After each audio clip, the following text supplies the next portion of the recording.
Brioche à la viande, bouillie de riz et lait de soja chaud, rien de tel pour commencer la journée dans cet hôtel londonien.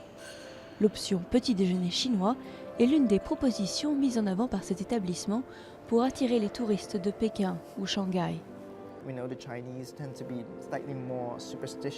Nous savons que les Chinois sont un peu plus superstitieux, donc il faut éviter certaines choses. Par exemple, on évite de leur donner des chambres au 4e étage ou avec le chiffre 4 dans le numéro, parce que 4 en chinois se prononce comme le mot mort.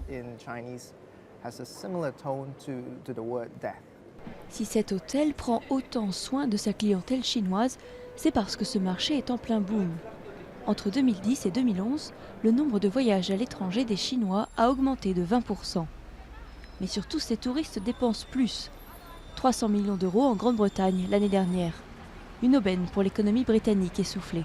Quand ils viennent ici, mon Dieu, qu'est-ce qu'ils dépensent? Un visiteur chinois dépense en moyenne 2000 euros, soit 3 fois plus que les autres. Mais nous savons que nos rivaux européens s'en sortent beaucoup mieux que nous et nous voulons vraiment percer sur le marché chinois.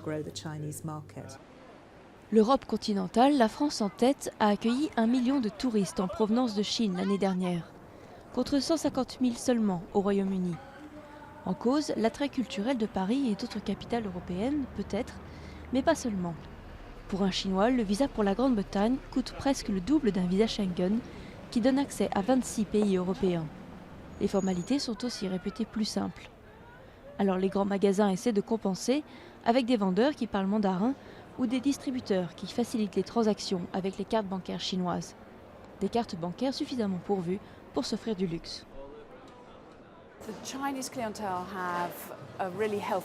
Les clients chinois ont un solide appétit pour les marques de luxe, comme Chanel, Prada, Miu Miu, et aussi les belles montres et les bijoux qu'on voit ici.